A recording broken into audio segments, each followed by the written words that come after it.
నమస్తే, welcome to hit TV. నేను మీ మాధురి. ఈ రోజు మనతో పాటు ఉన్నారు ముల్లపూడి సత్యనారాయణ మూర్తి గారు. నమస్తే గురుగారు. నమస్కారం మా మాధురి. గురుగారు, విశ్వవసునామ సంవత్సరం షష్టగ్రహ కూటమి ముఖ్యంగా మీనరాశిలో అవుతుంది. అయితే ఈ మీనరాశి వాళ్ళకి ఈ విశ్వవసునామ సంవత్సరం అంటే ఈ షష్టగ్రహ కూటమి వల్ల చాలా ఉపద్రువాలు ఎదుర్కోవాల్సి వస్తుంది అని చెప్పి, ఆ తర్వాత మీనరాశిలో అవుతుంది కాబట్టి మీనరాశి వాళ్ళు ఎక్కువగా స్ట్రగల్స్ చేయాలి అని చెప్పి ఇలాంటివన్నీ వింటున్నాం. అసలు మీనరాశి వాళ్ళకి విశ్వవసునామ సంవత్సరం ఎటువంటి శుభలాభాలు కానీ కష్ట నష్టాలు కానీ కలిగిస్తుంది?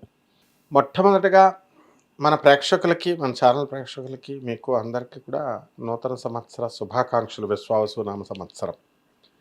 ఇకపోతే ఈ విశ్వవసునామ సంవత్సరంలో మీనరాశి వారికి ఆదాయం 5, వ్యయం 5గా ఉంది. ఆ తర్వాత మనకి రాజ్యపూజ్యం 3, అవమానం 1గా ఉంది. కాబట్టి మనకి ఎలా ఉంటుందంటే అన్ని చోట్ల గౌరవం ఉంటుంది. ముఖ్యంగా మొన్న బెట్టింగ్ యాప్స్లో లాస్ అయినటువంటి వాళ్ళంతా కూడా మీనరాశి వాళ్ళే. ఇప్పటి నుంచే కాదు పాపం, వాళ్ళు ఈ ఏలినాటి శని ప్రభావం జరుగుతున్నప్పటి నుంచి కూడా కోడి పందాలనో లేకపోతే ఇదనో అదనో ఏవో సంథింగ్ బెట్టింగ్, క్రికెట్ అనో ఇలాగా సరదాగా ఆడుకునే వాళ్ళు, చిన్న రేంజ్లో ఆడుకున్న వాళ్ళు ఉన్నారు. అండ్ ఇలా వాళ్ళు చేసుకోవడం అనేటటువంటిది జరిగినప్పుడు సెలబ్రిటీలు చెప్తున్నారు ఇది అది అని ఆడడము, లాస్ అయినటువంటి వాళ్ళ బ్యాచ్లో ఎక్కువ మంది మీనరాశి వాళ్ళు ఉన్నారనమాట. అయితే ఈ మీనరాశికి ఏలినాటి శని మనకి స్థానము బాగానే పట్టుకుంది, కానీ వీళ్ళకి అంతా కూడా జల్సా ఎక్కువగా ఉంటుంది. అంటే ఈ ఏలినాటి శని ప్రభావంలో వాళ్ళు ఎక్కడా కూడా కాంప్రమైజ్ అవ్వరు. వృత్తి, వ్యాపార, ఉద్యోగ విషయాలలో ధన సంపాదన అనేటటువంటి దానికి తిరుగులేదు. డబ్బులు బాగానే సంపాదిస్తారు, ఖర్చు అలాగే చేస్తారు సమానంగా. అలా వీళ్ళు అనేకమైనటువంటి వ్యాపారాలు చేయాలి అనేటటువంటి ఆలోచన ఎక్కువగా వస్తుంటుంది వీళ్ళకి. నేను ఈ వ్యాపారం చేయాలా, ఆ వ్యాపారం చేయాలా, ఇలాగనమాట. ఆ వ్యాపారాలు చెప్పడం వల్ల ఇంట్లో వాళ్ళు కంగారు పడడానికి, భయపడడానికి అవకాశాలు ఉంటాయి. ఏమిట్రా వీడు ఏదో ఉద్యోగం రాక వచ్చిందంటే ఉద్యోగం చేసుకుంటున్నాడు, మళ్ళీ బిజినెస్ అంటాడేంట్రా నాయన అన్నట్టు. అలాగే ముఖ్యంగా ఈ యొక్క మీనరాశి వాళ్ళంతా కూడా విదేశాలకు వెళ్ళి అక్కడ ఉద్యోగాలు చేయాలి అనుకునేటటువంటి ప్రయత్నాలు చాలా సంవత్సరాల నుంచి చేస్తున్నారు. అయితే అవి కొన్ని కారణాల వల్ల అవి నెరవేరకనటువంటి వాళ్ళంతా కూడా ఈ సంవత్సరం కూడా ట్రంప్ వస్తే ట్రంప్ని మనం వదిలేసి దేశాన్నే మార్చేయాలి, వేరే దేశం వెళ్ళిపోండి అని చెప్పాం. ఆ విధంగా ఇతర దేశాలకి వీళ్ళంతా కూడా ట్రై చేసుకున్నాడు అనేటటువంటిది జరుగుతోంది. ఓకే. కాబట్టి ఈ యొక్క మీనరాశి వారంతా కూడా మనకి ఈ అనుకున్న పనులు అనుకున్నట్టు ఈ యొక్క మీనరాశి వాళ్ళకి జరగడానికి అవకాశాలు ఉంటాయి. అలాగే తండ్రి ఆరోగ్యం సంబంధించి ఏలినాటి శని సమయం కదా, తల్లి తండ్రో ఎవరో ఒకళ్ళకి అనారోగ్యం అనేటటువంటిది సూచిస్తుంది ఎండింగ్లో అయినా ఎక్కడైనా. సో ఈ యొక్క తల్లిదండ్రుల ఆరోగ్య విషయాలలో ఈ ఏలినాటి శని వాళ్ళు జరుగుతున్నటువంటి మీనరాశి వాళ్ళు కొంచెం జాగ్రత్తలు ఉండడం మంచిది. అయితే షష్టగ్రహ కూటమి ఈ రాశిలోనే ఏర్పడుతుంది కదా, సో దానికి ఆ ప్రభావం ఎంతవరకు ఉంటుంది మీనరాశి మీద? 100% ఉంటుంది. దాని మీద ఒక 3 నెలలు కానీ 6 నెలలు కానీ ఖచ్చితంగా 3 నెలలు ఇంటెన్సిటీ ఉంటుంది. అంటే గ్రహణం అనేటటువంటిది ఏంటంటే ఆ రాశిలో వచ్చింది. ఇప్పుడు ఒక రకమైనటువంటి మబ్బు పట్టినట్టు, మంచు స్నో పట్టినట్టుగా. సో దాన్ని తుడిచేస్తే పోతుంది కదా, ఆ విధంగా దానికి కొంత టైం పడుతుంది కదా. సో ఈ యొక్క షష్టగ్రహ కూటమి ఈ రాశి వాళ్ళకు మాత్రమే పడింది కాబట్టి వీళ్ళు కన్యా రాశి వాళ్ళిద్దరు కూడా జాగ్రత్తగా ఉండాల్సినటువంటి అవసరం కొంత ఉంది. ఓకే. వీళ్ళు చక్కగా దైవారాధన చేసుకోవడము ఇలాంటి వాటి వల్ల వీళ్ళకి కాస్త ఈ యొక్క సమస్య నుంచి వీళ్ళు బయటపడడానికి అవకాశాలు ఉంటాయి. ముఖ్యంగా వ్యాపారం మీద దీని ఎఫెక్ట్ ఉంటుంది. ఎవరైతే వృత్తి, వ్యాపార, ఉద్యోగ విషయాల్లో ఉన్నారో వీళ్ళు హోటల్ ఇండస్ట్రీ కానీ, బట్టల షాపులు కానీ, అండ్ ఎలక్ట్రానిక్స్, బజాజ్ ఇలాంటి ఎలక్ట్రానిక్స్, ఈ అప్లియన్సెస్ ఇలాంటివన్నీ కూడా ఏవైతే ఉన్నాయో వాటిల్లో వీళ్ళు మంచిగా చేసుకోవడానికి అవకాశాలు ఉంటాయి. ఇకపోతే గురుబలం లేదు వీళ్ళకి. అందువలన అర్ధాష్టమ గురుగ్రహ ప్రభావం వలన వేరే వాళ్ళకి వీళ్ళు వెళ్ళి ట్రాన్స్ఫర్లు అవ్వడానికి అవకాశాలు ఉంటాయి. వీళ్ళకి అనుకూలమైనటువంటి ప్లేసులకు కాదనమాట. మామూలు డిఫరెంట్ ప్లేసెస్కి ఎలాగోలాగా ట్రాన్స్ఫర్ అవుతుంది, ఎలాగోలాగా మనం అడ్జస్ట్ అయిపోతాం, మనం ఉద్యోగం చేస్తున్నాం అనేటటువంటి ధోరణితో వీళ్ళు ముందుకు వెళ్ళిపోతారు. ఓకే. అలాగే ఈ మీనరాశి వారికి ఏలినాటి శని గ్రహ ప్రభావం వలన కొత్త కొత్త వ్యక్తులు వీళ్ళకి పరిచయం అవ్వడం అనేటటువంటివి జరుగుతాయి. ఆ వ్యక్తులు కొత్తగా పరిచయం అయినటువంటి వ్యక్తుల వల్ల లాభాలు ఉన్నాయా లేకపోతే నష్టాలు ఉన్నాయా అనేటటువంటిది మనం పర్సనల్గా మనం చూస్తేనే కదా అర్థమవుతుంది. సో వాళ్ళని బట్టి ఎస్టిమేట్ చేసుకుంటూ వీళ్ళు వెళ్ళాలి. అండ్ ఉదాహరణకి చాలామంది ఇప్పుడు ప్రతి ఒక్కళ్ళు ఒక్కొక్క సలహా ఇస్తారు. బెట్టింగ్ యాప్స్ ఆడమనే వాళ్ళు ఉంటారు అప్పట్లో. ఇప్పుడంటే వాళ్ళని అరెస్ట్ చేసి లోన్ వేసేస్తున్నారు కాబట్టి ఇప్పుడు ఈ ప్రమోటర్స్ ఎవరు చెప్పట్లేదు. అప్పుడు మనం చెప్పినా సరే ఆడకూడదు నాయన అని చెప్పినా కూడా వినేవారు కాదు. అదేవిధంగా ఈ షేర్స్ మార్కెటింగ్లు కూడా, షేర్స్ ముఖ్యంగా ఈ యొక్క కమోడిటీస్ మీద కాకుండా ఈ షేర్స్ ఆడడం కూడా ఆపేయడం మంచిది వీళ్ళు. ఎందుకంటే మంచి నష్టం అనేటటువంటిది ఉంటుంది. సో ఇదంతా కూడా ఈ కమ్యూనికేషన్ ప్రాబ్లం వల్ల ఇతరులతో లావాదేవీలలో, వ్యాపార లావాదేవీలలో జాగ్రత్తగా ఉండాలా. మనము ఒకటి చెబితే రామ అంటే భూతో అన్నట్టుగా అవతల వాడికి అర్థం అవ్వడానికి అవకాశాలు ఉంటాయి. అయితే సరైనటువంటి అవకాశాలు ఇంతవరకు మీనరాశి వారికి రాలేదు. Wrong person in right party or right person in wrong party అన్నట్టుగా పాపం జరిగింది. అయితే ఇంకొంతకాలం కొంచెం పుంజుకోవాల్సినటువంటి అవసరం ఉంది. ఈ 2025 సంవత్సరంలో కాస్త వీళ్ళు మంచిగా పుంజుకొని మంచి స్థానాల్లోకి వెళ్ళడానికి అవకాశాలు ఉంటాయి. వీళ్ళకి అధిపతి ఎవరు గురువు? వీళ్ళకి అధిపతి ఈ యొక్క మీనరాశి గురు. ఓకే.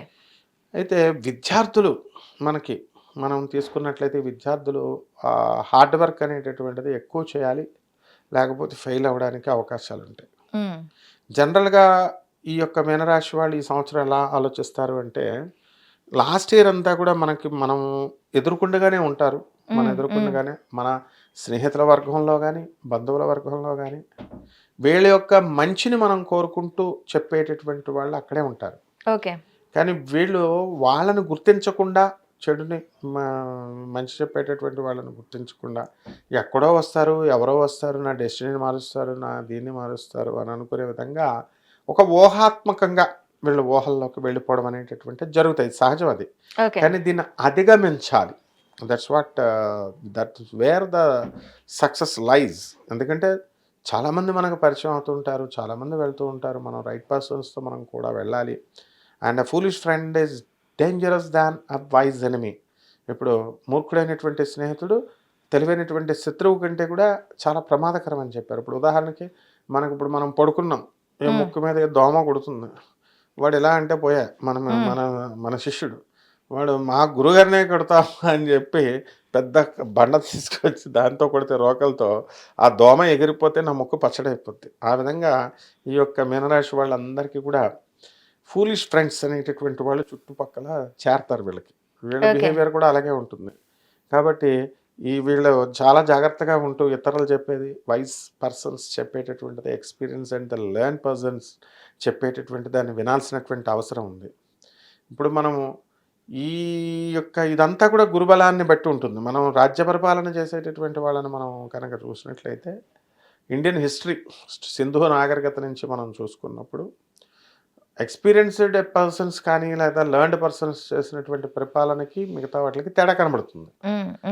సో ఈ యొక్క మీనరాశి వారి పాపం బుర్ర పనిచేయదు.